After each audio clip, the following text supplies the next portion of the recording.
Então vamos continuar aqui com, né, nossa discussão sobre o externalismo, né? Então a gente estava vendo que até então, até esse momento, a gente meio que pressupôs que um item para justificar o outro, né? Então você tem uma crença e algo que possa justificar essa sua crença, até o momento a gente estava pressupondo que esse algo precisaria ser algo mental, né? Algo que o sujeito de primeira pessoa, que o sujeito do ponto de vista da primeira pessoa pudesse ter acesso, né? Então a gente estava aqui discutindo justificação inferencial, né? Ou seja, o caso em que outra crença justifica aquela sua crença, né? E a gente estava discutindo o caso da justificação básica, né? Que na versão clássica do fundacionismo, né? Fundacionismo empirista, o que justificaria essas crenças básicas seriam experiências puras, né?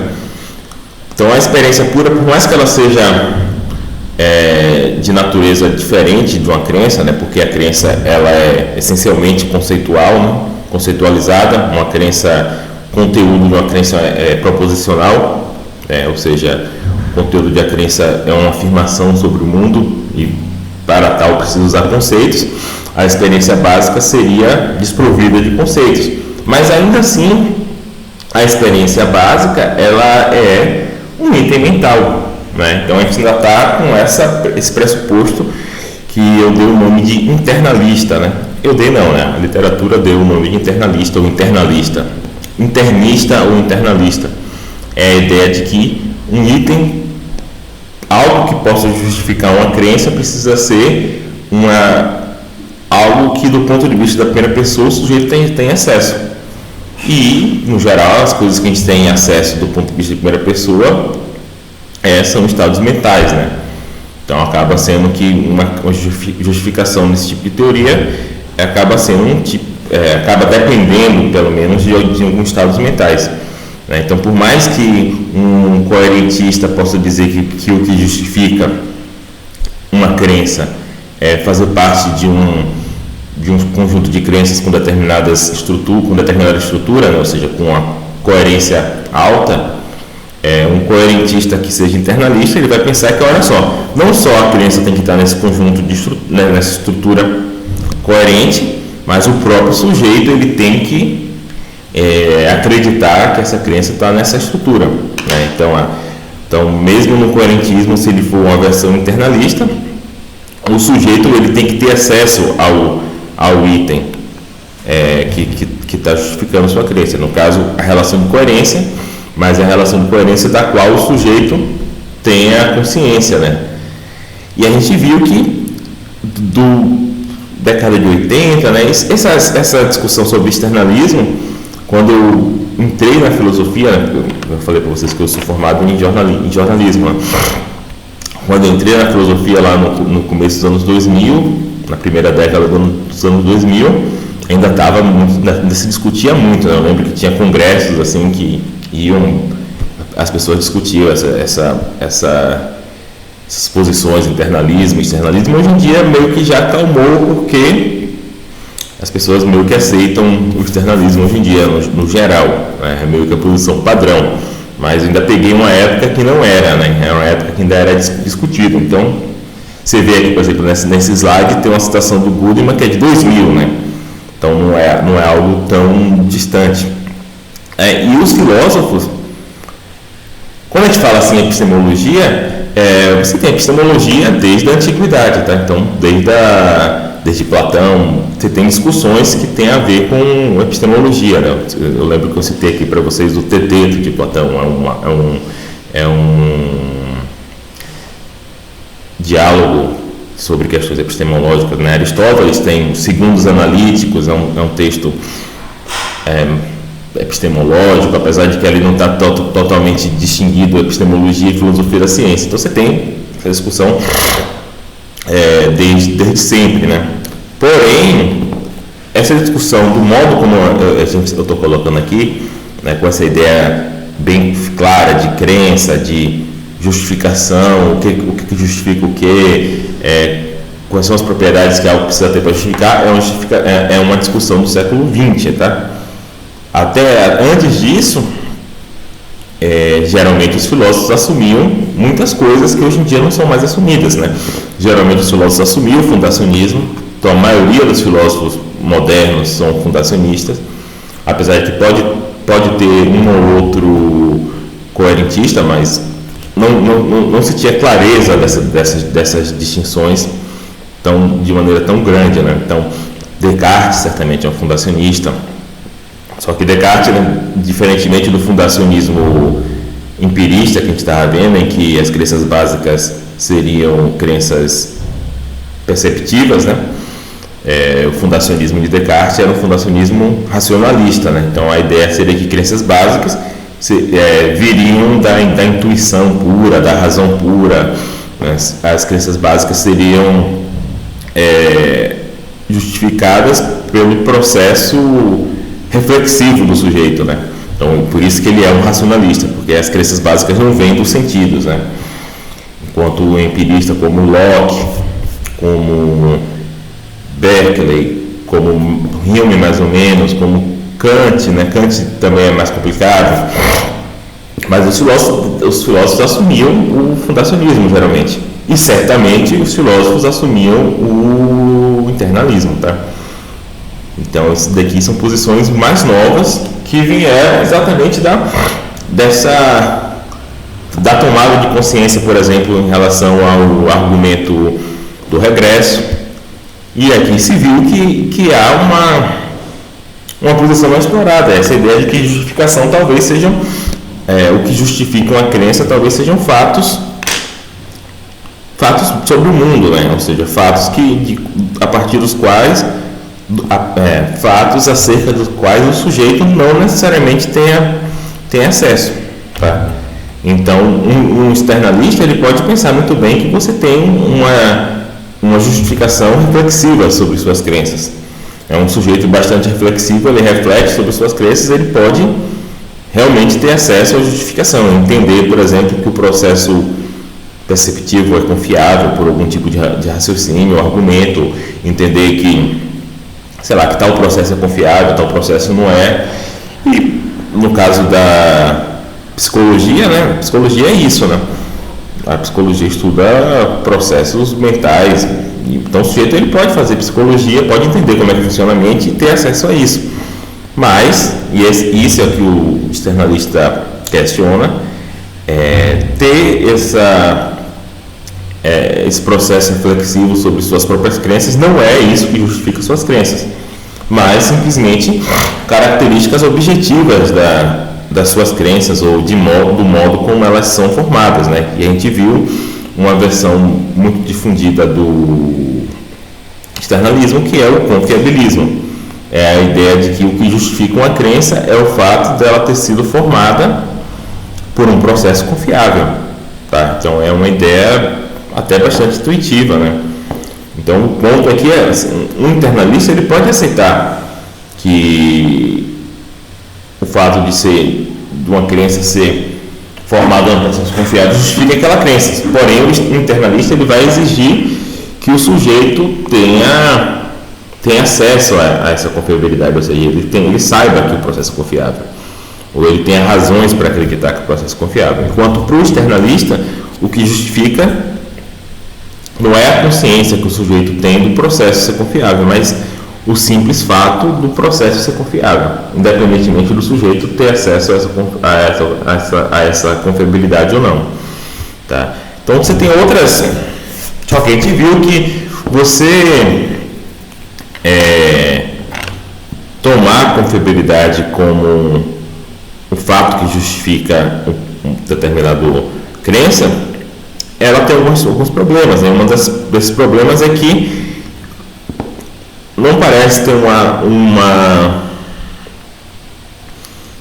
uma noção clara, não parece haver uma noção clara de qual processo você está utilizando para formar determinada crença, porque aparentemente você pode descrever aquele processo de adquirimento, não sei se tem essa palavra, daquela crença de maneiras diferentes, né? Então, será que eu estou usando o processo percepção, estou usando um processo de percepção sob condições boas de iluminação? Será que eu estou usando um processo de percepção sem ter tomado LSD? Né? Então, aparentemente, para cada um desses processos aí, tem uma confiabilidade diferente, né? O processo de percepção é menos confiável do que o processo de percepção em condições favoráveis, né? Porque tem casos de percepção em condições não favoráveis que nossa percepção falha, né? No escuro, sem você dormir, você tendo tomado LSD, etc, etc. Então, isso é um problema. Só que tem outras versões do externalismo que procuram relações diferentes da sua crença com o mundo, que justificaria aquela crença. E uma versão, essa daqui talvez seja a primeira que surgiu, na verdade, é que o que justifica a sua crença é o fato dela estar ligada de maneira adequada, né? Então os filósofos sempre têm essas palavras assim, que eles usam quando eles não sabem dizer exatamente qual é a relação das coisas, né? Então, está ligada de maneira adequada por relações causais com o mundo. Tá? Então, essa daqui, na verdade, é uma das maneiras que foram utilizadas para lidar com o problema de Goethe, né? Se você pensar bem, nos casos de Goethe, aquelas crenças, por mais que elas sejam verdadeiras, né? Por exemplo, a crença que o homem que vai vencer vai ganhar, vai ser contratado, tem 16 moedas no bolso. Essa crença, ela não está ligada causalmente de maneira adequada com o mundo, no sentido de que não é o fato de que aquele homem específico que vai vencer ter 16 moedas no bolso, não é esse fato que gerou a sua crença, né? Sua crença foi gerada, no caso de Goethe, vamos pensar nos casos originais de Goethe, suas crenças são geradas por outros fatos que não são exatamente o fato que o homem que vai vencer tem 16 moedas no bolso, e por um processo de inferência, né? Então, se você lembra bem, Jones, acho que era Jones, né? Acredita que o Smith ele vai ser contratado pro trabalho, porque, enfim, o Smith é o genro do chefe, e o chefe gosta muito do Smith, né? E daí ele vê o Smith contando as moedas que estão no bolso dele, e o Smith tem 16 moedas no bolso, né? Então, os fatos que explicam causalmente sua crença é o fato de o Smith ser genro do chefe, né? Então, sei lá, você viu o Smith com o chefe e tal, e essa é uma relação, é uma das avenidas causais que leva a sua crença. A outra avenida causal é o fato de você ter visto o Smith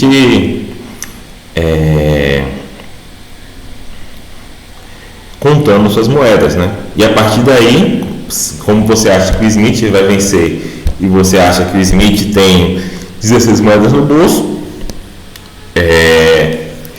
então você acredita que a pessoa que vai vencer tem 16 moedas no bolso, né? Só que sem você ter consciência disso, quem vai vencer na verdade é você mesmo, é você que vai ser contratado. Sei lá, o Smith brigou com a namorada um dia antes, não importa a questão, e por sorte você tem 16 moedas no bolso.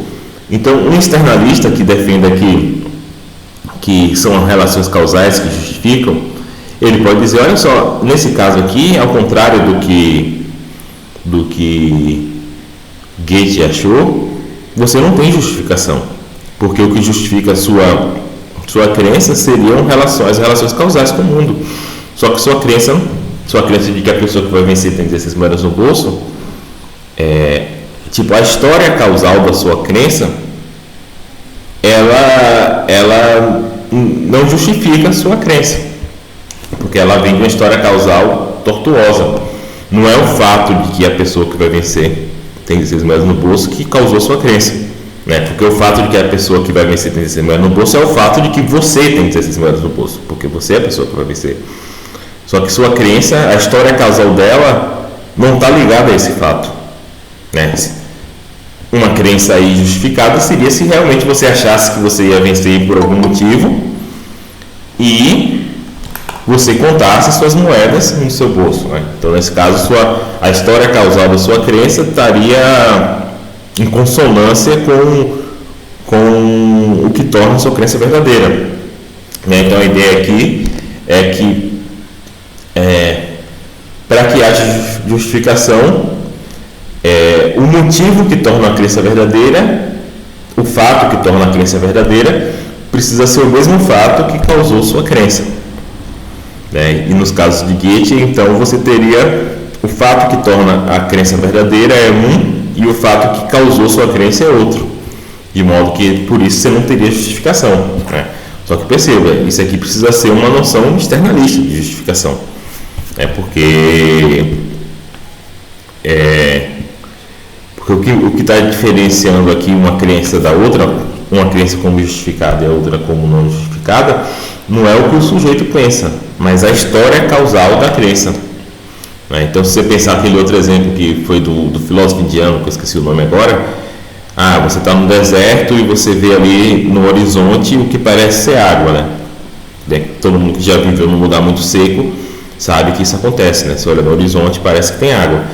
E aí vamos dizer que você chegue lá, né? Você vai nesse lugar, você cria a crença de que ali tem água e você vai lá procurar água e no final das contas você acha água, mas a água estava, sei lá, enterrada embaixo de uma pedra, né? Então você, de alguma forma, que você teve sorte, né? Porque o que fez você achar que tinha água ali era simplesmente uma miragem, né? Mas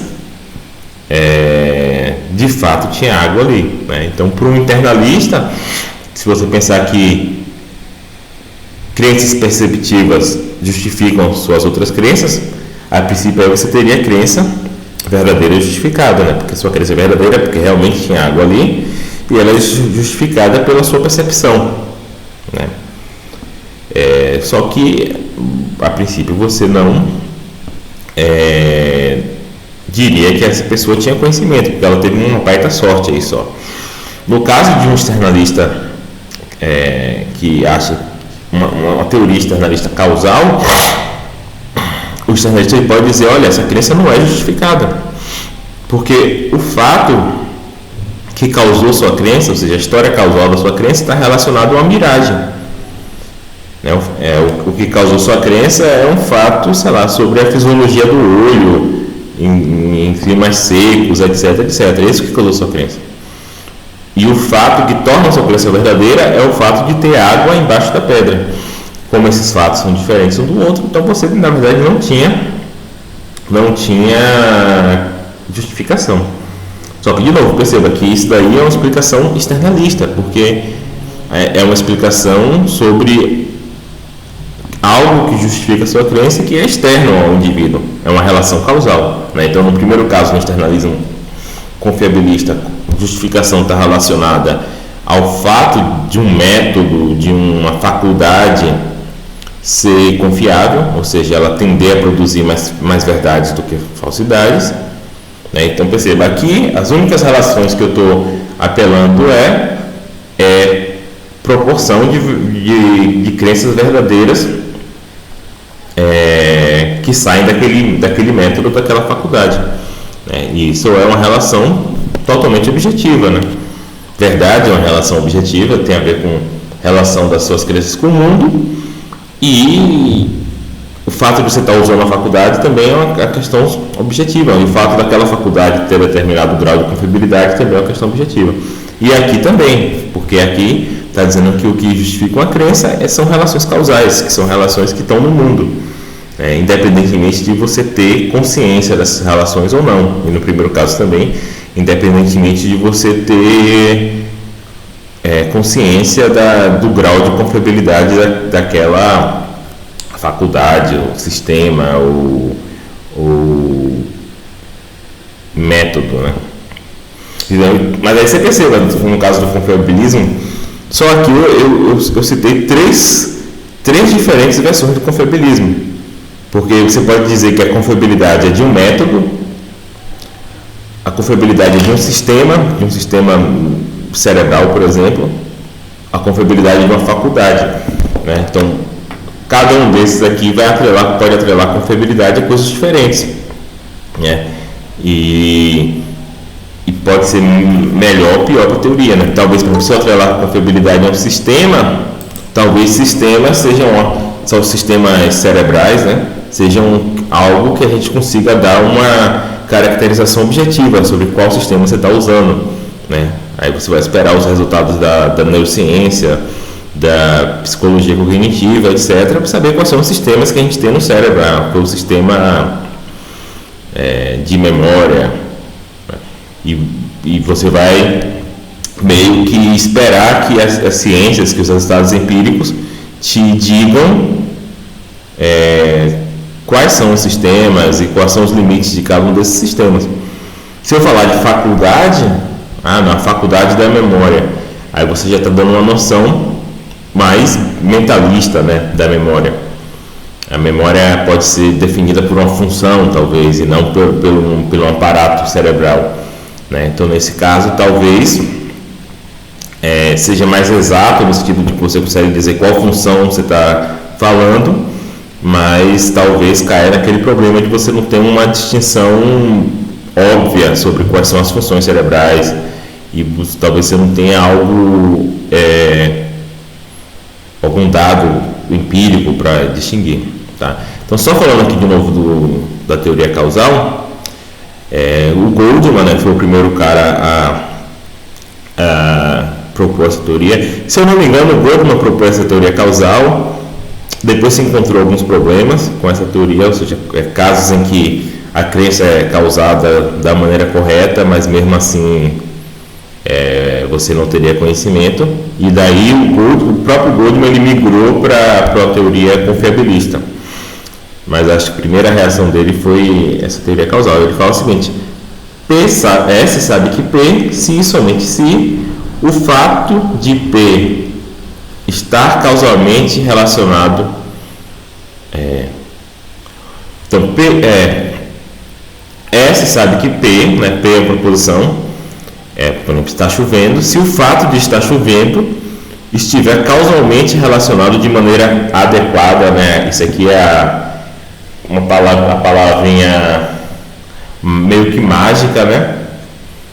Que é meio que a palavra tá no buraco. Que maneira adequada é essa, né? Precisa dizer. Tá, relacionado de maneira adequada com a crença de S em P, né? O que ele está pensando aqui como maneira adequada?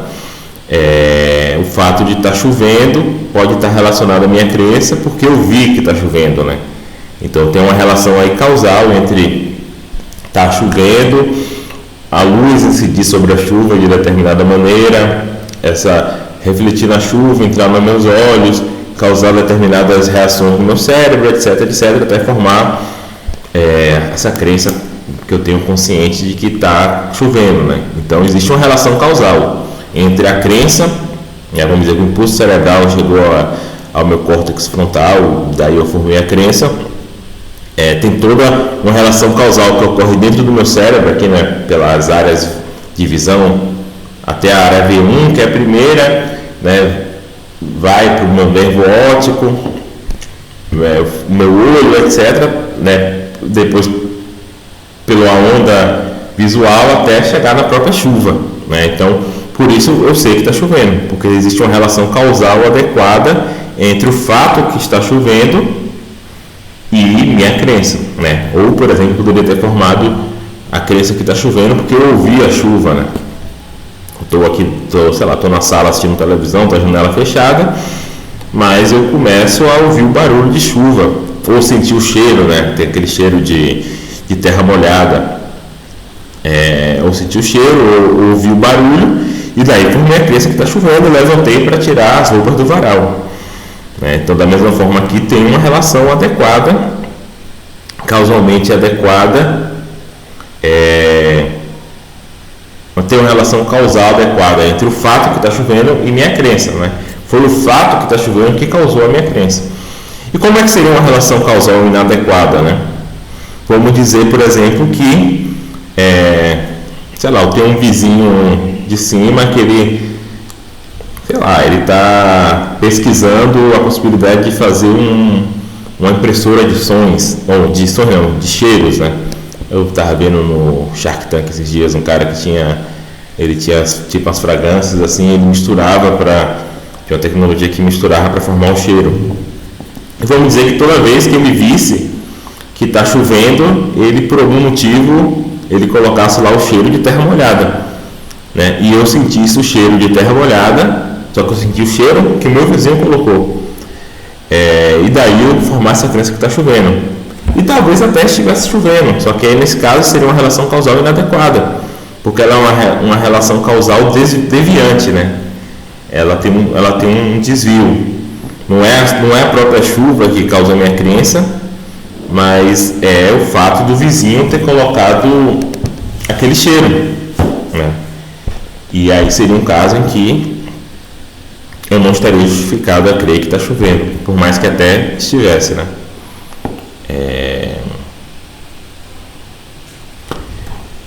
Ele dá um exemplo aqui parecido, né? Deixa eu ver se eu coloquei. Eu acho que.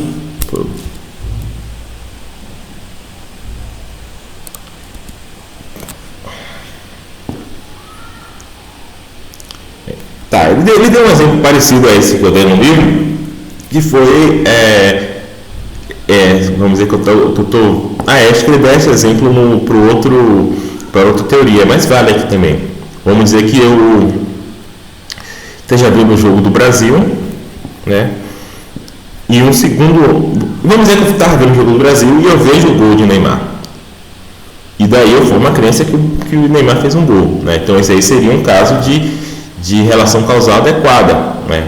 Por mais que seja uma relação bem complicada, né? Tem alguém lá filmando o gol, aquele dado foi transformado em bytes, né? 0 1, a relação pela câmera digital. Esses dados foram transmitidos nem sei como é que se transmite televisão hoje, pelas antenas.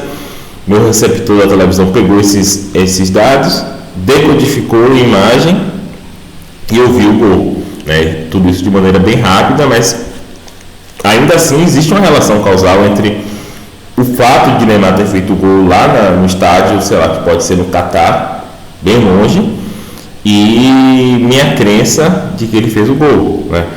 Nesse caso, ainda assim, minha crença é causada pelo fato que Neymar fez o gol. Agora, suponha que eu estivesse vendo o jogo e bem na hora do gol, sei lá, minha televisão quebrasse. Tipo, 5 segundos antes do gol, minha televisão quebrasse.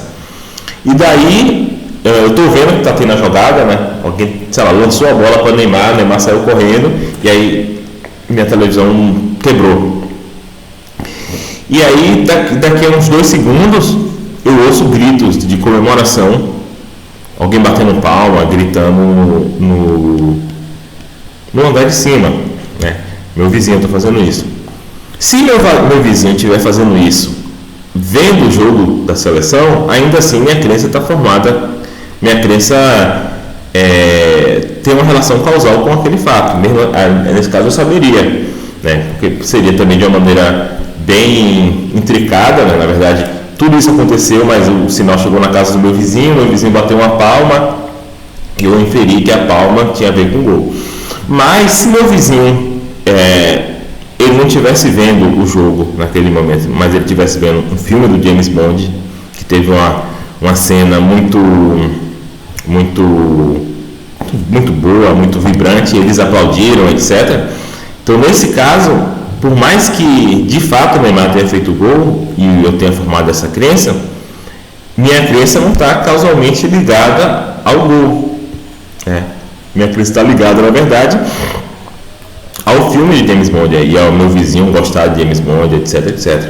Tá? Então, essa seria mais ou menos assim uma teoria causal da crença. Vocês podem ter percebido, né, que exatamente uma dificuldade muito grande para essas teorias causais é explicar quais cadeias causais são adequadas, né, e quais são desviantes. Porque, por exemplo, eu dei aqui um exemplo do meu vizinho. Se ele estivesse vendo a seleção, é uma cadeia causal bem intricada, né? O Neymar fez o gol, nisso a câmera está filmando, manda os dados para a televisão do meu vizinho vê o gol, comemora, eu que estou na casa de baixo ouço a comemoração, e daí, como eu sei que meu vizinho é fanático de futebol e eu julgo que ele provavelmente está vendo um jogo, e daí eu concluo que teve gol. É uma cadeia causal bem intricada, né? Só que a gente quer dizer que essa cadeia causal é adequada, né? Porque parece que esse é um caso em que eu tenho conhecimento. Então é difícil você dar uma explicação que resulte, por exemplo, que essa cadeia causal aí seja adequada e que outras cadeias causais que a gente quer eliminar sejam inadequadas, né? Por exemplo, no caso da miragem, por exemplo, esse tipo de coisa, tá? E um ponto importante é que essa descrição causal também, e esse também é outra complicação para a teoria, ela deve se aplicar a casos de conhecimento testemunhal, né? Uma das fontes mais comuns que a gente tem conhecimento, ou que nos levam a adquirir conhecimento, é o testemunho, né? Peraí, deixa eu só ver uma coisa aqui rapidinho. Então, uma das fontes, né, bastante importante para o nosso conhecimento, que é uma fonte que a gente às vezes dá pouca importância, a gente julga talvez menor, é o testemunho, né? Quando a gente fala de conhecimento, a gente liga muito, por exemplo, para o conhecimento perceptivo. Olha, boa parte do nosso conhecimento vem pela percepção, porque a gente vê as coisas, a gente presencia as coisas, etc. Ou então, às vezes, a gente pensa muito no raciocínio. Carlos, estou passando no slide, você não está vendo, não? Dê uma olhada aí, porque eu acho que as pessoas estão vendo. Ou não? É complicado, né, esse negócio de... Ah, não, mas tá parado mesmo o slide. Eu só troquei aqui um slide e tá parado. Essa coisa de transmissão online é complicada. Vocês nunca sabem se está acontecendo as coisas, se vocês estão me ouvindo, se vocês estão vendo. Então, às vezes, vocês estão quietos assim. Eu penso, acho que deu algum problema aqui na internet, ou no slide, etc. Tá? Então, a gente sempre pensa muito na percepção, a gente sempre pensa muito no raciocínio, né? Não, nossas crenças justificadas, ela vem da nossa própria capacidade de raciocinar. Mas muitas vezes a gente não pensa que boa parte do conhecimento que a gente tem, né, uma porcentagem bem considerável, né, certamente acima de 90% do conhecimento que a gente tem, ele vem do testemunho de outros, né? Se você pensar tudo que você aprendeu na escola, por exemplo, história do Brasil, né, você não viu nada daquelas coisas que aconteceu, né? Você não viu Tiradentes sendo esquartejado, você não viu a queda do Quilombo de Palmares. A gente não viu nada disso, a gente não estava vivo na época, né? A gente não viu Pedro Álvares Cabral aportando no sul da Bahia, a gente não viu nada disso. Como é que a gente sabe disso? A gente sabe disso porque a gente leu em algum livro, né? Ou porque o professor da gente disse pra gente, né? Da mesma forma, a gente aprende em matemática a fórmula do quadrado perfeito, né? Então a gente tem o quadrado, você tem x mais y elevado ao quadrado, né? A gente aprendeu que isso daí é igual a 2x mais... Não, x é igual a x ao quadrado mais 2 vezes xy, né, mais y ao quadrado. A gente aprendeu isso. Quantos de nós sabemos provar essa igualdade, né? Mas a gente não sabe provar essa igualdade. Eu não sei provar essa igualdade. Eu até já vi a prova dessa igualdade uma vez ou outra na minha vida, mas eu não sei provar. Mas eu sei que isso é igual porque eu aprendi na escola, o professor me falou que era igual, né? Então, boa parte do nosso conhecimento a gente deve ao testemunho, né? Então, uma teoria que explique o que é justificação, ela precisa também explicar como é que existe justificação testemunhal, né? Porque, caso contrário, a gente estaria numa situação de ter pouquíssimo conhecimento, né? Se para saber história precisasse você de fato estar lá vendo as coisas acontecerem, ou você mesmo,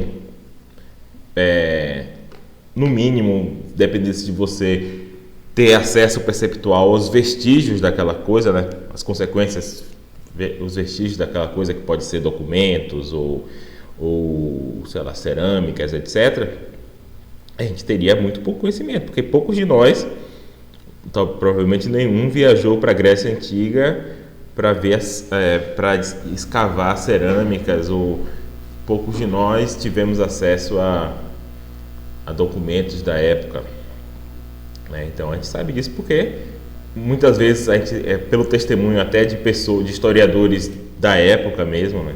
De pessoas que viram aqueles fatos e relataram, ou muitas vezes a gente tem acesso, a gente sabe que tem algum filósofo antigo porque Diógenes Laércio, que era um historiador, escreveu um livro chamado A Vida dos Filósofos, já na época da Roma, falou dos filósofos gregos e falou ali de outros filósofos que não tem nenhum vestígio. A gente só sabe que existe porque o Diógenes Laércio está dizendo que existe. E a gente acredita que existe porque esse cara está dizendo. Então é uma crença que foi adquirida por testemunho. E a teoria causal, e é muito complicado se for pensar na confiabilidade do testemunho. O que precisa ser confiável? É o testemunho em geral? É o testemunho daquela pessoa em específico? Mas aquela pessoa em específico, por exemplo, ela pode testemunhar, ela pode falar coisas às vezes para você, porque você é amigo dela, de maneira confiável, e ser mentirosa para outras pessoas. Então, será que é a confiabilidade do testemunho daquela pessoa para você? Então, você perceba, no caso da confiabilidade, fica muito complicado você saber exatamente qual é a confiabilidade relevante, né? No caso da teoria causal, parece funcionar bem para esses casos testemuniais. Por exemplo, eu sei que Michael Owen marcou pela Inglaterra a noite passada, porque é verdade, né? Crença implica a verdade, porque eu acredito que é verdade. Crença implica conhecimento. Eu falei crença implica a verdade, né? Conhecimento implica a verdade, conhecimento implica a crença. E porque há uma cadeia causal que liga a minha crença a esse evento, né? O fato, então vamos dizer que eu esteja só ouvindo no rádio o jogo, né? Então eu não estou vendo aquela imagem. Muitas vezes o locutor, né, principalmente hoje em dia, ele não está nem no estádio, né? Muitas vezes ele está simplesmente vendo a televisão, coloca ali baixinho para não vazar a locução original, ele está narrando por cima, né? Fórmula 1 muitas vezes é narrada assim, né? Antigamente, quando Fórmula 1 era mais famoso, Galvão Bueno muitas vezes ia realmente pro circuito narrar, então ele narrava ali ao vivo, né? Mas na maioria dos casos não, na maioria dos casos o cara está simplesmente recebendo as imagens da Fórmula 1 Management, né, que é a FOM, e simplesmente narrando por cima. Mas ainda assim, e eu estou ouvindo simplesmente a narração dele. Então eu não estou tendo contato direto com o fato de nenhuma maneira, né? Eu estou adquirindo conhecimento aqui simplesmente pelo testemunho do locutor. Mas ainda assim, a minha crença de que, no caso aí, o Michael Owen marcou um gol, ela ainda está ligada causalmente ao evento, né? Porque alguém filmou, essa filmagem chegou para o locutor viu a filmagem e ele está narrando aquilo, e eu estou tendo acesso à narrativa dele, né? Então, de alguma forma, ainda tem uma cadeia causal entre minha crença e o próprio fato. E o interessante é que também, para fatos históricos, né, ainda assim, um externalista que tem uma teoria causal do conhecimento, ele vai afirmar que o que justifica a sua crença é uma cadeia causal, por exemplo, entre, sei lá, a morte de Cristo e você, né? Pensando aqui, a gente foi Páscoa ontem, né? Então, vamos supor que realmente existiu Jesus e que ele morreu naquelas circunstâncias, etc, etc. Você só seria capaz de saber isso por haver uma cadeia causal que liga você, a formação da sua crença, primeira vez que você ouviu isso quando você era criança, sei lá, e o próprio fato de que Jesus foi morto daquele jeito. Então seria essa cadeia causal, que nesse caso aí é uma cadeia causal bem acidentada, né? Porque você tem ali os evangelhos que foram escritos, alguns foram escritos pelos discípulos de Cristo, outros foram escritos décadas depois, né? Então você tem ali, você tem o discípulo de Cristo. Vamos imaginar que eu não lembro mais da questão dos evangelhos, mas acho que Lucas tem um evangelho, né? Lucas foi discípulo de Cristo, gente. Me ajude aí. Não quero dar informação falsa aqui sobre. Hã? Tem o evangelho de Lucas. Mas ele foi apóstolo? Sim. Tá, então beleza. Lucas não. Lucas não? Aí, tá vendo? Dá um exemplo aí, Jennifer, de alguém que foi apóstolo e escreveu. Tiago. Tá, vamos dizer, Tiago. Então, Tiago, ele estava ali, ele viu o fato acontecendo, né? Então, ali a crença de Tiago, a crença que Jesus está sendo crucificado de Tiago, tá justificada, né? De maneira bem direta, ele está vendo. E aí, Tiago, ele não escreveu no momento que ele viu, ele não chegou em casa na mesma hora e escreveu. Ele demorou alguns anos para escrever o Evangelho. Então, nesse tempo aí, existe uma cadeia causal ainda entre a crença de Lucas e o fato de que Jesus foi crucificado, que é sustentada pela memória de Lucas. Então você tem uma cadeia causal que tem a ver com a luz bater em Cristo, etc., toda essa parte física, a formação da imagem perceptiva por Tiago. Essa cadeia causal ela é mantida pela memória de Tiago, e em algum momento ele escreve, e aí você tem toda a história daquele manuscrito que foi copiado, né? Que ele foi ficando mais velho, daqui a pouco ele foi copiado pelo monge medieval, etc., e chegou até nós, né? É uma história bem acidentada, né? Mas ainda assim você consegue pensar que tem uma cadeia causal que liga sua crença no presente de que Jesus foi crucificado e o próprio fato de Jesus ser crucificado. E essa, como eu disse, essa cadeia causal, ela tem a ver com muitas coisas, né? Ela tem vários elos aí no meio, que são pessoas que copiaram o manuscrito, pessoas que imprimiram aquele texto em uma nova edição de livro. Então você tem, né, você tem uma coleção de livros, manuscritos, pessoas que copiaram de maneira confiável, etc, que vai até o Tiago, que realmente viu o fato, e disso vai até o fato. E quem defende que uma justificação é relação causal, ele está defendendo que é essa cadeia que justifica a sua crença. Então perceba que é algo externo a você. Você certamente, qualquer um que lê a Bíblia hoje em dia, certamente não sabe todos os elos dessa cadeia, né? Porque, como eu disse, é uma cadeia bastante intricada, tem a ver com muitas pessoas que copiaram aquele texto, alguém que guardou aquele texto do Tiago, sei lá. No caso de Aristóteles, os manuscritos têm histórias interessantes. Os manuscritos de Aristóteles, alguns foram guardados numa caverna e depois foram copiados por árabes, e os árabes estudaram aquilo e copiaram, em algum momento foi traduzido de novo, foi traduzido para o latim, já no final da Idade Média. Então também então tudo bem, Aristóteles ele está, na maioria das vezes, no manuscrito dele está falando de teorias, né? Está falando de coisas abstratas, e daí é até um problema, para um causalista desse tipo é falar como é que a gente pode ter conhecimento de entidades abstratas, né? Esse é um problema para o causalismo. Por exemplo, quando eu falo que eu sei que a soma dos ângulos internos de qualquer triângulo é 180 graus. Então, supostamente existe esse fato aí no mundo de que a soma dos ângulos internos de cada triângulo é 180 graus. Mas é um fato abstrato, né? Eu não consigo ver todos os triângulos, né?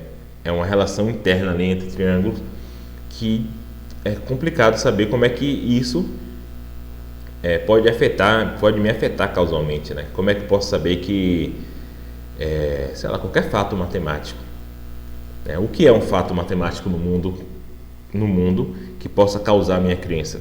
É uma complicação, tá? Mas não vamos entrar. Isso aí se chama, esse problema aí de saber, acho que é o problema de Benes-Seraf. Deixa eu só checar aqui na internet, colocado com só. Né? Então, problema de Benes-Seraf. Benes-Seraf era um matemático. Ele colocou exatamente esse problema para quem acha que o conhecimento, por exemplo, é uma relação causal com o mundo.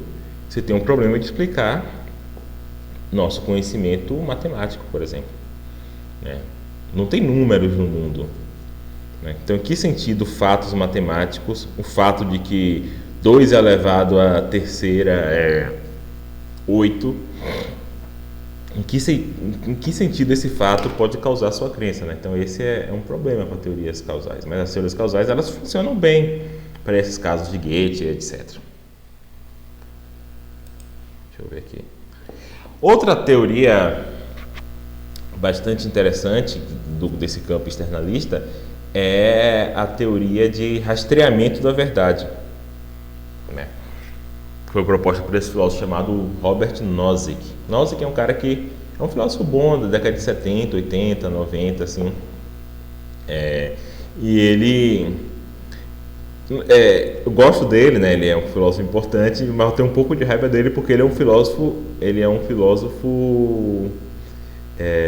libertário, né? No sentido e ele por ele ser um cara inteligente, é um dos caras que me fazem.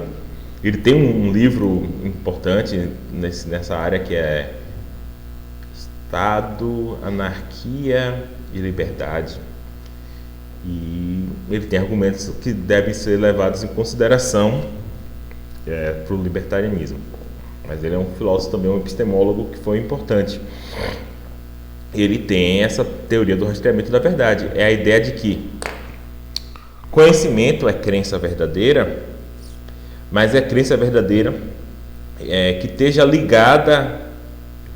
É uma crença que é verdadeira, mas não simplesmente verdadeira, né? Porque nem toda crença verdadeira é conhecimento, porque algumas são por sorte, mas são crenças verdadeiras que de alguma forma rastreiam a verdade, no sentido de que então aqui ele não vai apelar para relações causais diretamente. Estou tentando ver como é que é a melhor maneira de explicar isso para vocês.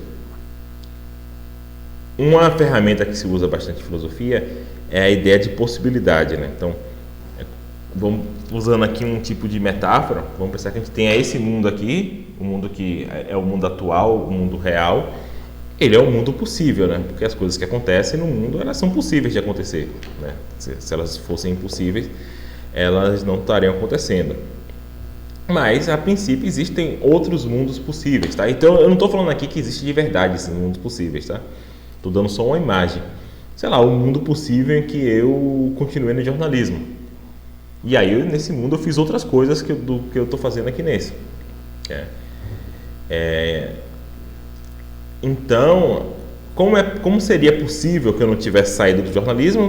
Não é necessário que eu tenha feito filosofia, né? Então, necessidade, então, seria explicado como aquilo que é verdadeiro em todos os mundos possíveis. Então, supostamente, é necessário que 2 mais 2 seja igual a 4. Porque eu não consigo nem imaginar um mundo em que 2 mais 2 seja 5.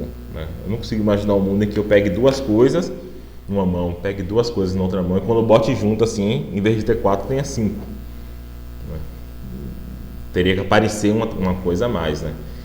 Então ele fala a ideia de que conhecimento é crença verdadeira que rastreia a verdade, quer dizer o seguinte: saber que P, né, ou seja, saber, sei lá, que está chovendo, é ser alguém que não só acredita que está chovendo no mundo atual, mas é alguém que acreditaria que está chovendo em todos os mundos que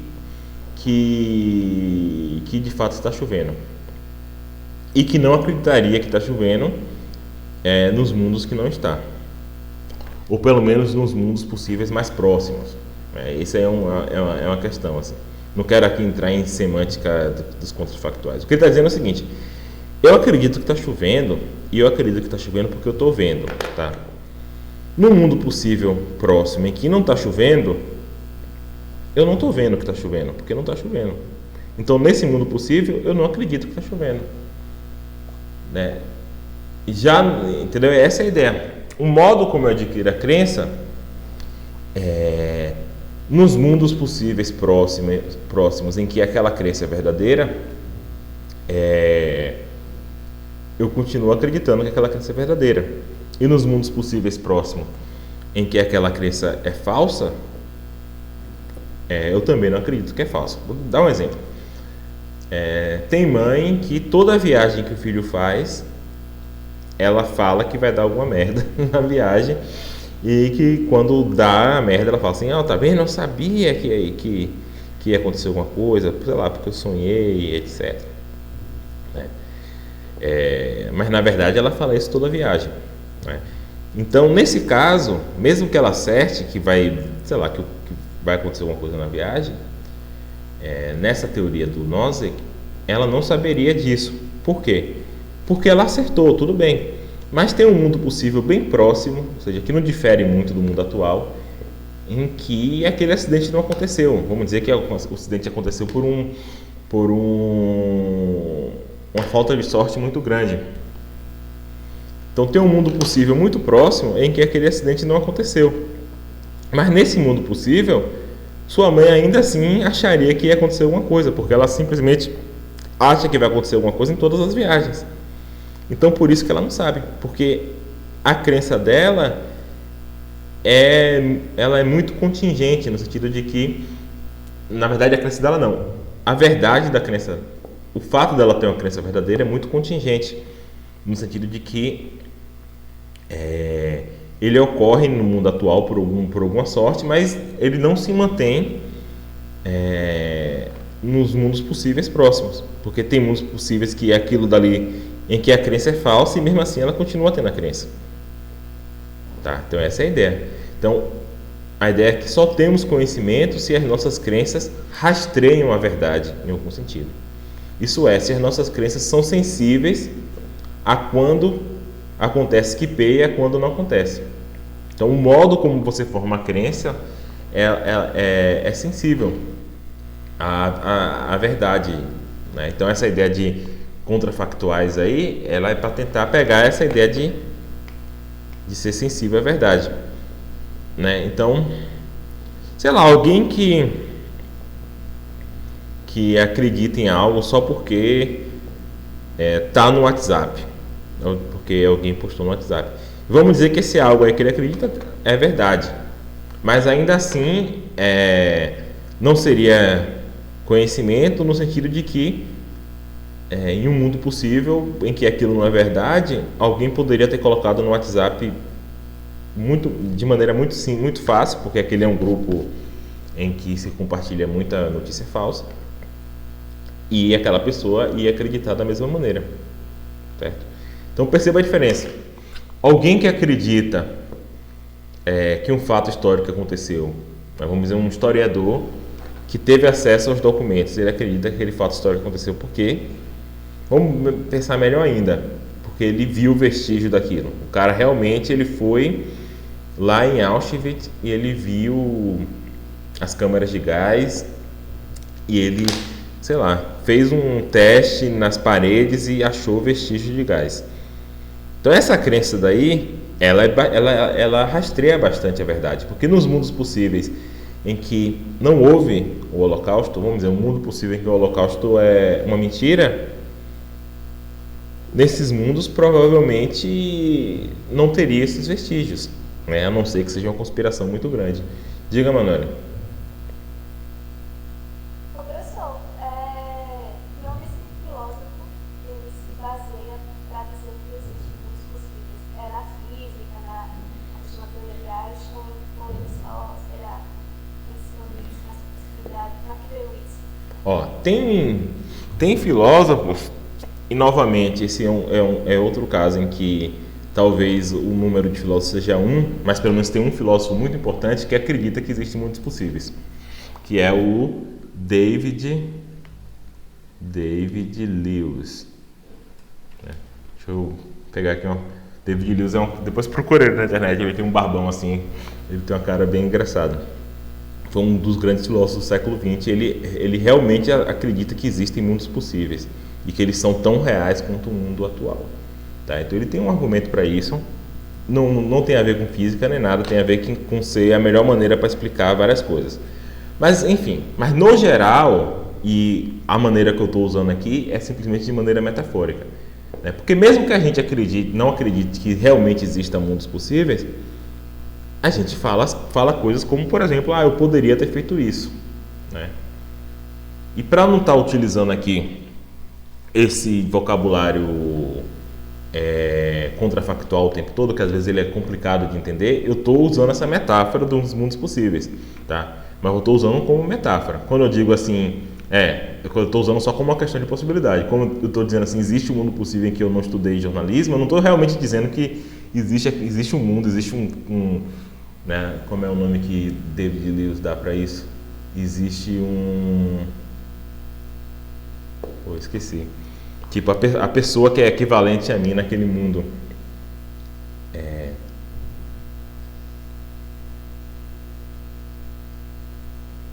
Gente, eu esqueci. Contraparte. Né? Que existe uma contraparte minha naquele mundo. Não estou dizendo nada disso, tá? Eu estou só usando como metáfora para não estar falando toda hora de eu poderia ter feito isso. Eu estou falando, existe um mundo possível que eu fiz isso. Mas tem filósofos, e quando eu falo filósofos, eu estou falando fortemente de David Lewis, que realmente acha que existem esses mundos possíveis, tá? Então, David Lewis, ele acha que para qualquer descrição consistente, ou seja, que não seja contraditória da realidade, existe um mundo possível.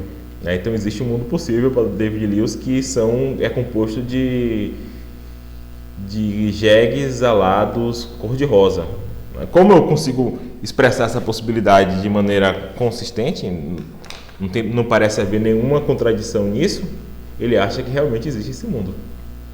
Então existem infinitos mundos possíveis, sendo o nosso apenas mais um, e que não tem nenhuma precedência em relação aos outros.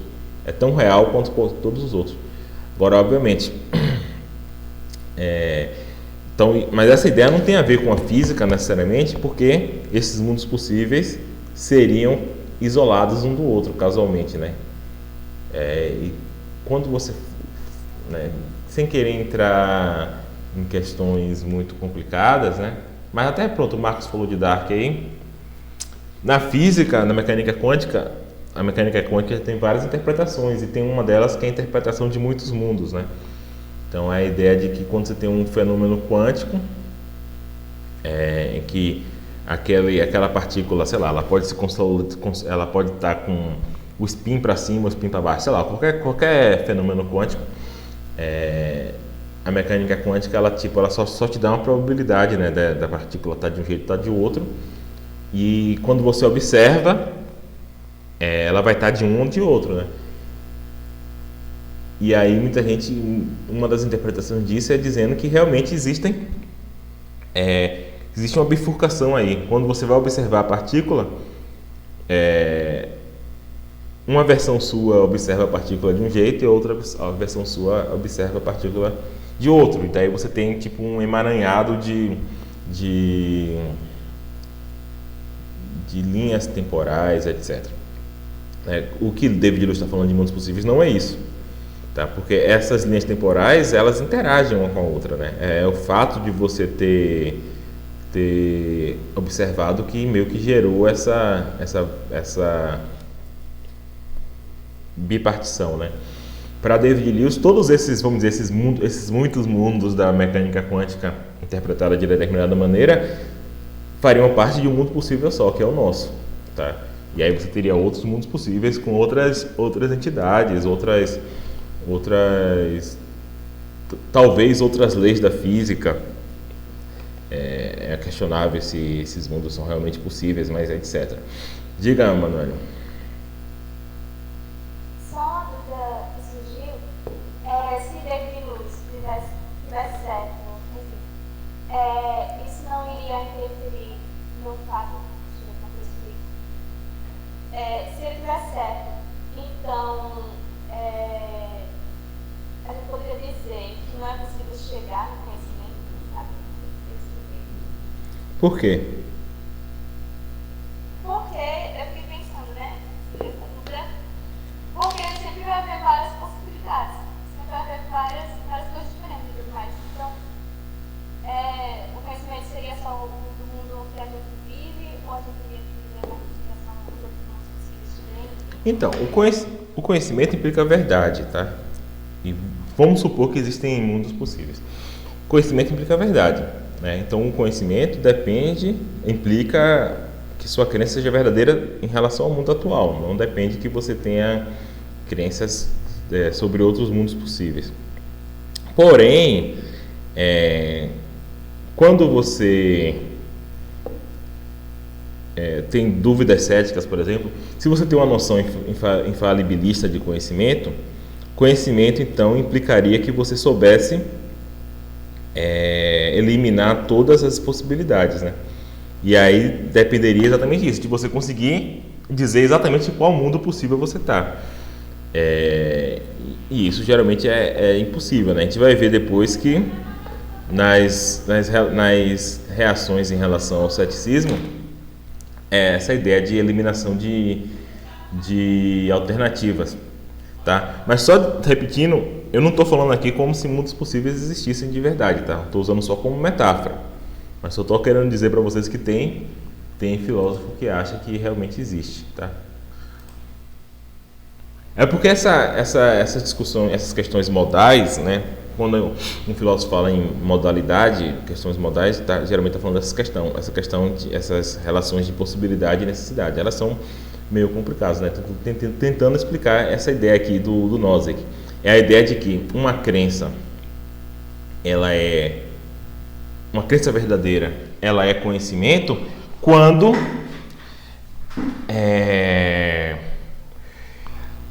aquela sua crença, ela rastreia bem a verdade. E a ideia dele de rastrear bem a verdade, ele tenta explicar essa ideia falando o seguinte: essa sua crença, o modo como você formou sua crença,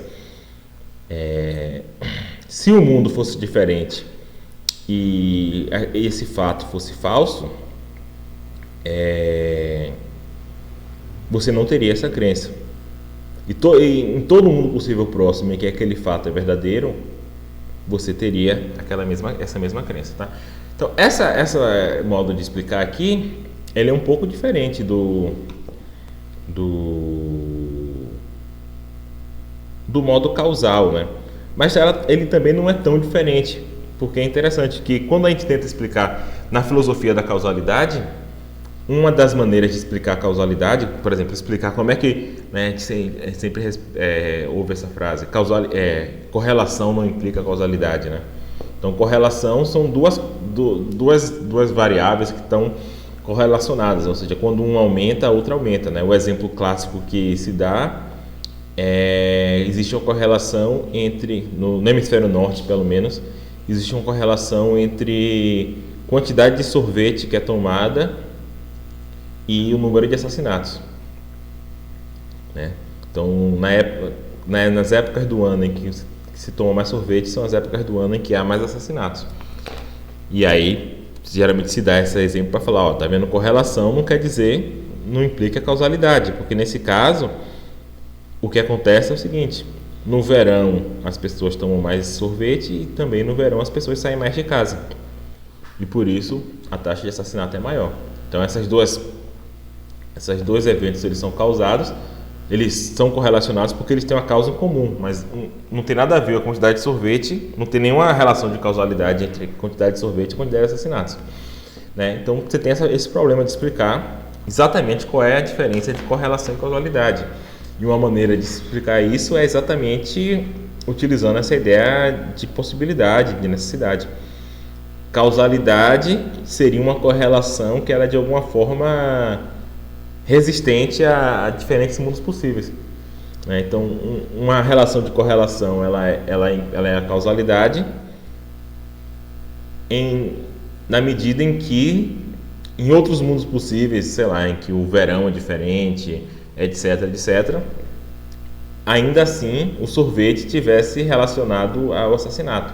Aí nesse caso quer dizer então realmente o sorvete causa um aumento do assassinato. Mas como essa correlação ela é bastante frágil, né, vamos pensar simplesmente um mundo possível em que no verão é proibido sair de casa. Então nesse mundo as pessoas tomariam sorvete do mesmo jeito, mas não morreriam mais. Então essa correlação ela é contingente, ou seja, ela acontece no mundo atual, mas ela não tem um tipo de resistência modal, né? Então percebe, então essa noção de rastreamento da verdade ela tem um pouco a ver com a noção de causalidade, apesar de não lidar com a noção de causalidade diretamente, porque a princípio se supõe que as relações de causalidade elas se mantenham em mundos possíveis próximos, vamos dizer assim, né? Então, se eu solto isso aqui cai, né? Nos mundos possíveis, pelo menos nos mais próximos, nos que não diferem radicalmente do nosso, em que eu solto a borracha vai cair do mesmo jeito, porque tem uma relação de causalidade, tem uma lei da física que impõe isso. E pelo menos nos mundos possíveis próximos ao meu, as leis da física se mantêm. Quem sabe, talvez, existam mundos possíveis radicalmente diferentes do nosso, em que as leis da física sejam diferentes, mas nos mais próximos aos nossos, certamente, leis da física não são muito diferentes, né? Então, essa ideia assim, de tentar relacionar justificação a uma relação que seja resistente modalmente resistente, algo desse tipo, né? E assim, só para explicar o primeiro slide de todos, né, eu coloquei umas zebras, não sei se você lembra, né? Umas zebras com o nome epistemologia assim em cima. Tem a ver exatamente com um exemplo que é dado nesse artigo de Nozick. E é engraçado porque é um exemplo que depois ele foi tornado real. Um exemplo que se dá é o seguinte: quando eu vejo uma zebra no zoológico, será que eu sei que é uma zebra, né? Porque, sei lá, existem mundos por exemplo, eu sei que é uma zebra e não é, por exemplo, um burro, um jegue pintado de zebra, né? E aí é uma questão, será que nos mundos possíveis próximos em que alguém pegou um jegue e pintou de branco e preto e colocou no zoológico, eu realmente sei que é um jegue? Será que eu realmente consigo diferenciar, né? E foi bastante engraçado, deixa eu dar uma pausa aqui que eu vou pegar na internet, acusado de pintar um cavalo e dizer que é uma zebra, né? Mas enfim, então essa seria a questão relevante. Para você saber que existe que tem uma zebra na sua frente no zoológico, aquela sua crença ela deve ser resistente modalmente, no sentido de que nos mundos possíveis próximos em que aquilo não é uma zebra, você saiba que não é uma zebra, né? E aí a gente consegue ver aí pelos esses casos que tem mundos possíveis bem próximos em que realmente as pessoas colocam um cavalo pintado de zebra, né? E aí perceba que o problema dessa teoria, que é exatamente o mesmo problema da teoria causal e da teoria confiabilista, é exatamente dizer essa noção de proximidade entre mundos possíveis, né? Que mundo possível é próximo o suficiente? A gente quer dizer, por exemplo, que o mundo possível de que a gente está na Matrix e que, portanto, não tem cavalo, não tem zebra nenhuma na sua frente, não tem nada disso. Esse mundo a gente quer dizer que ele é distante, né? Porque a gente quer dizer que para ter conhecimento a gente não precisa eliminar essa possibilidade. A gente só precisaria eliminar a possibilidade de erro próxima. Ou seja, no caso aqui, não é nem que a gente tem que eliminar no sentido de ter a crença de que não, de poder dizer que aquilo não é o caso, mas pelo menos nossas crenças têm que ser resistentes a essas operações modais para mundos possíveis próximos, né? Agora, quão próximos, né? Perceba que isso tem muito a ver também com o mesmo problema de você especificar exatamente qual é o método que você está usando, né? Então, você tem essas questões assim de especificar os limites das coisas, é bastante complicado. E como você está dizendo que isso aqui, no caso do internalista, ele sempre pode dizer, né? Depende do sujeito. O sujeito ele vai dizer, sujeitos diferentes vão ter limites diferentes, etc. Mas no caso do externalista, você está falando de uma relação objetiva, né? Então, a princípio, você deve ser capaz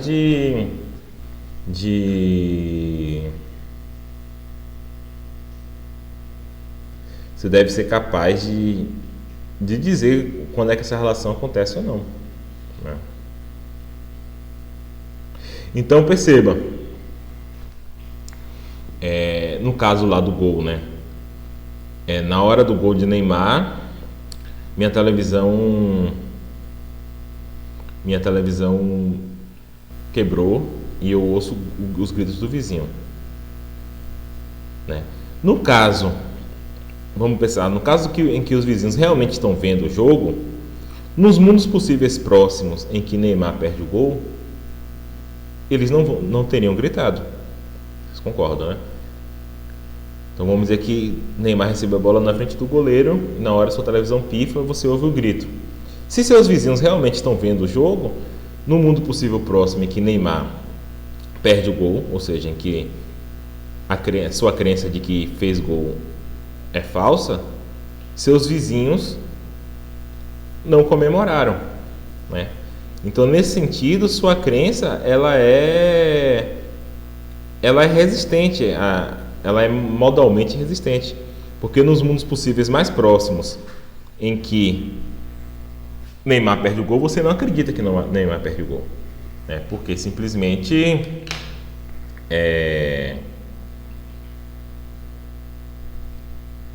seus vizinhos não gritariam nesse caso. Mas vamos dizer que, na verdade, no momento em que Neymar recebe a bola, sua televisão pifa e seus vizinhos estão vendo um filme do James Bond e, por coincidência, eles gritam na mesma hora, né? Se você formou sua crença por esse motivo, você não tem conhecimento, porque nos mundos próximos em que Neymar perdeu o gol, seus vizinhos gritaram do mesmo jeito, porque eles estavam vendo outra coisa, eles estavam vendo o James Bond, então eles gritaram do mesmo jeito e você formou a crença sendo falsa. Então, nesse caso, sua crença ela não é modalmente resistente, né? Essa é a jargão que eu estou utilizando, né?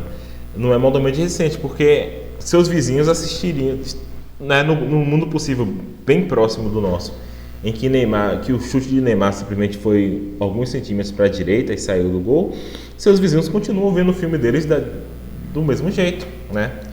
E eles vão gritar do mesmo jeito, e você vai formar a crença de que Neymar fez o gol do mesmo jeito. Então, por isso que sua crença de que Neymar fez o gol é uma crença, é conhecimento no caso em que seus vizinhos realmente estão vendo o jogo, porque essa sua crença aí ela é sensível ao que aconteceu, ao fato. Ou seja, se Neymar não tivesse feito o gol, seus vizinhos não teriam gritado e você não teria formado a crença.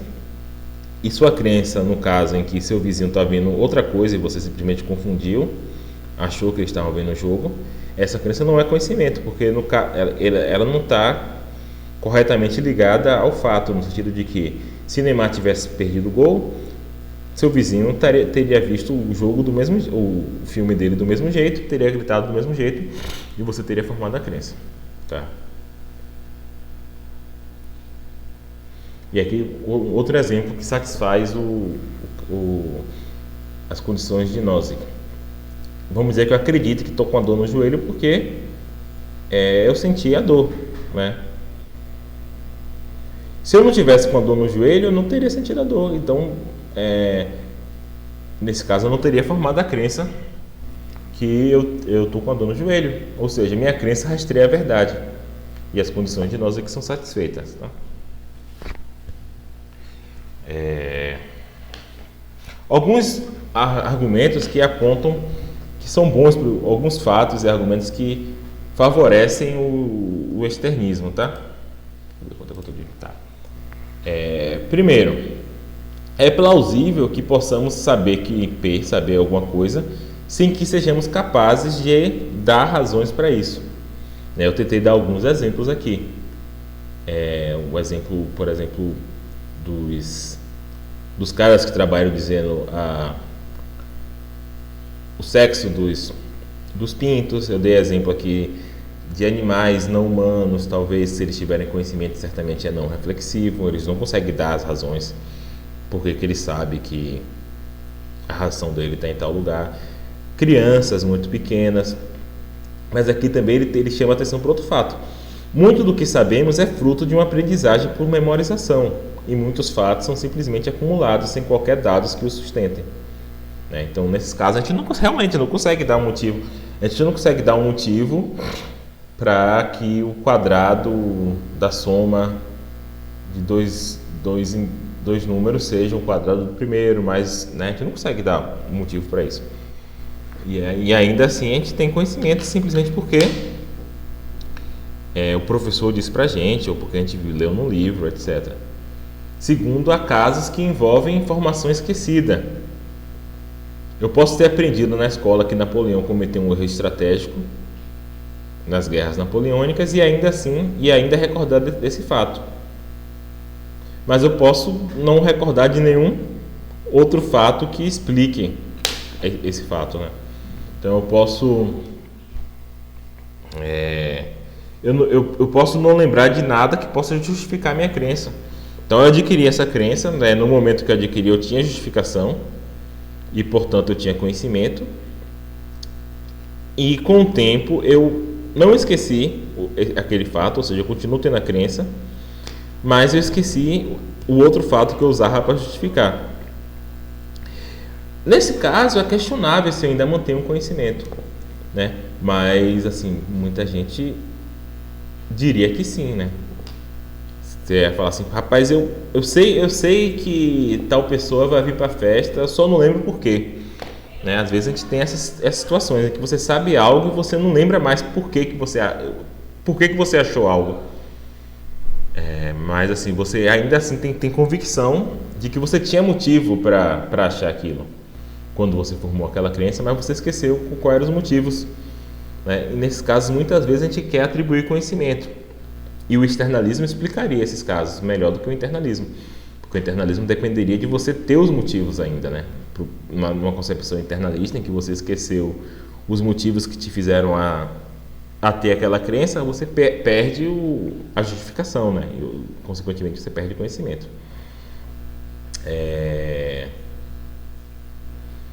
E tem casos também, né, que a gente parece ter conhecimento, né? Foi o caso que eu falei do gato, mesmo sem poder dar razões expressamente. Né? O gato Henry sabe quando sua tigela está cheia. Né? Eu não vejo meu cachorro fazer o movimento de beber água quando a tigela dele de água está vazia. Né? Quando a tigela está cheia, ele faz o movimento com a língua para fora para beber água. Então parece que ele sabe, né, quando é que está cheia e quando é que está vazia. Né? E pelo comportamento dele, parece que a crença dele de que está cheia, né, pegando aqui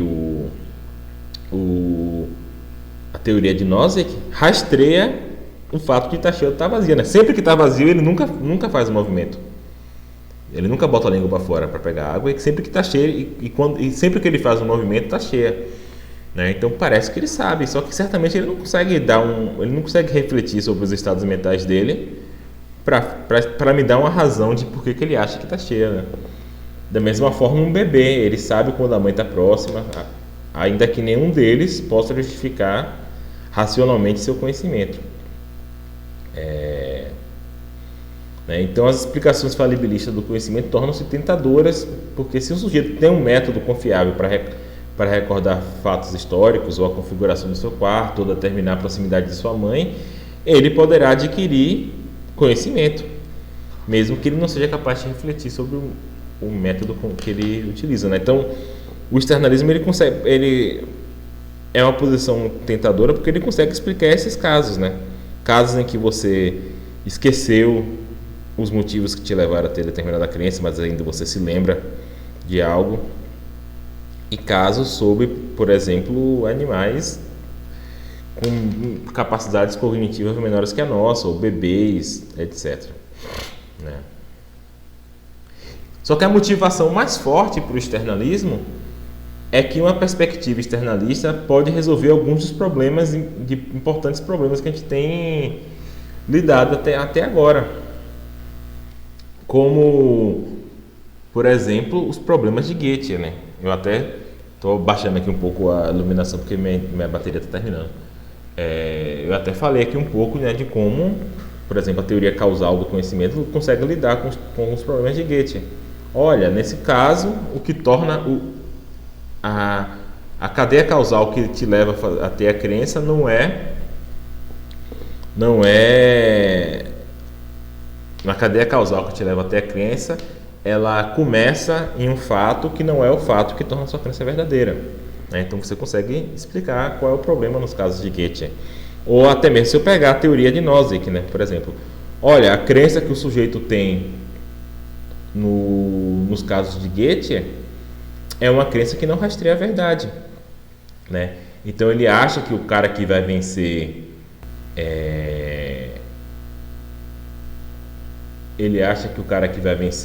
que vai receber um emprego, tem 16 moedas no bolso, mas isso poderia facilmente ser falso. Sei lá, tem um mundo possível bastante próximo que quem vence não é nem você mesmo e nem o Jones, é uma terceira pessoa. Vamos dizer que a seleção foi apertada e essa terceira pessoa não tem 16 moedas no bolso. Nesse mundo possível, o Smith, sei lá se é o Smith ou se é o Jones, ainda acredita que a pessoa que vai vencer tem 16 moedas no bolso, né? Porque as outras coisas que levaram ele a ter a crença se mantêm, né? Nesse mundo possível próximo, o Jones ainda é namorado do filho do dono e ele, ainda assim, o Jones contou as moedas e eram 16, só que nesse mundo possível próximo, quem ganhou foi uma terceira pessoa, né? Então, de modo que a crença lá do Smith, acho que não lembro agora se é Smith ou se é Jones, de que o vencedor tinha 16 moedas no bolso, ela é frágil modalmente, né? A verdade dela é frágil. Então, o externismo consegue resolver os problemas de Goethe e ele também dá uma boa explicação, uma boa saída para o problema da regressão, né? Porque o externismo, você poderia ainda ser um fundacionista, só que você poderia falar que suas crenças básicas elas são justificadas não por experiências brutas, como um internista tem que apelar, não há dados dos sentidos, como o internista tem que apelar, mas você fala assim, as suas crenças básicas elas são justificadas por essas cadeias causais, ou por elas serem modalmente resistentes, etc, né? Então você também tem uma saída ao problema do regresso que é menos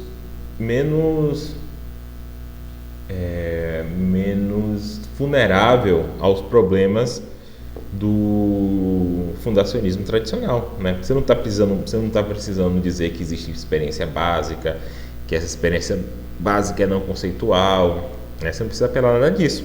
Suas crenças básicas podem ser crenças conceitualizadas sobre o mundo, só que elas são básicas simplesmente porque elas não são justificadas por outras crenças. Elas são justificadas por relações objetivas, como, por exemplo, causalidade ou, por exemplo, confiabilidade do método utilizado, né? E também, a gente vai ver, vou falar eu resolvi falar um pouco do ceticismo, vou falar disso na próxima aula, começando na próxima aula e terminando na outra. Também o externismo dá uma solução boa ao problema do ceticismo. Como é que a gente pode ter conhecimento do mundo externo, por exemplo? Então, se essas soluções forem convincentes, isso vai nos dar uma boa razão para adotar uma explicação externalista do conhecimento. E como eu disse, quando eu entrei na filosofia lá no começo do século XX, ainda se discutia mais isso. Hoje em dia, eu acho que é bem aceito. Depois tem um site, gente, vou pausar aqui que eu vou pegar aqui na internet. Atualmente, 35% dos filósofos aceitam ou estão inclinados ao internalismo epistêmico e 50,5% estão inclinados ao externalismo e 24% a outra posição que eu não sei qual é. Então ainda é um pouco dividido, né? Mas a maioria dos filósofos hoje em dia são externalistas. Depois eu vou colocar lá, Justino. Então é interessante essa pesquisa porque foi de 2020, né? Então são dados mais ou menos atuais, né? Na verdade ela saiu esse ano, só que ela foi feita em 2020, sobre a posição dos filósofos. Então isso nos daria bons motivos para aceitar o externalismo, né? Certamente foram esses motivos que fizeram hoje em dia o externalismo ser aceito, externalismo epistêmico, né, ser aceito pela maioria dos filósofos. Mas como eu disse, no começo do século XX, até a década de 50, era muito pelo contrário. Quase a totalidade dos filósofos eram internalistas. Então isso aí foi uma modificação. Aqui eu já falei, né, um pouco de como é que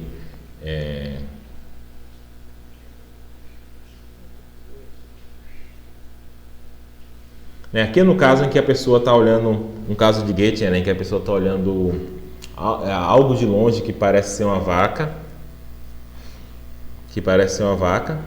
e chega a crença de que tem uma vaca no pasto, mas na verdade o que a pessoa está vendo é uma placa de uma vaca, mas tem uma vaca atrás da placa, né, de modo que é uma crença verdadeira e a princípio justificada pela percepção.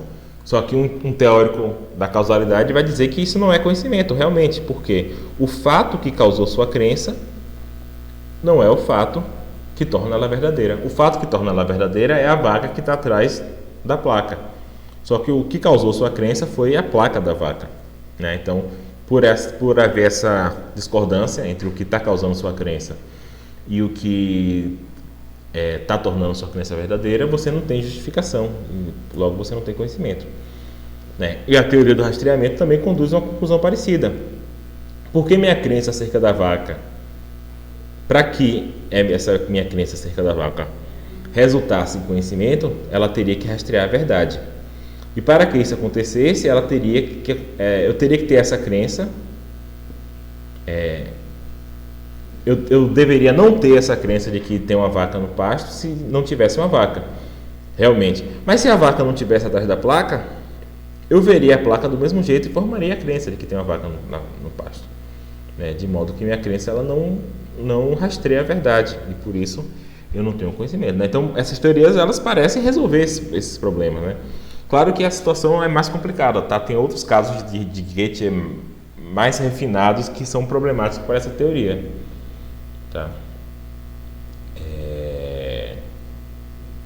Mas a princípio o externalismo ele consegue responder mais casos de Goethe do que uma teoria internalista.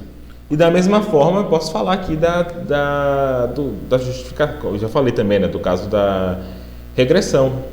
Eu posso agora dizer que eu tenho crenças básicas, não porque elas são justificadas por experiência, por dados dos sentidos, etc., mas simplesmente porque existe uma relação externa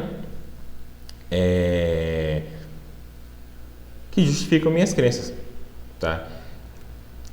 Então, por isso que ele está dizendo aqui que o externalismo é uma panaceia epistemológica, né? Panaceia é um remédio que funciona para muitos problemas, né?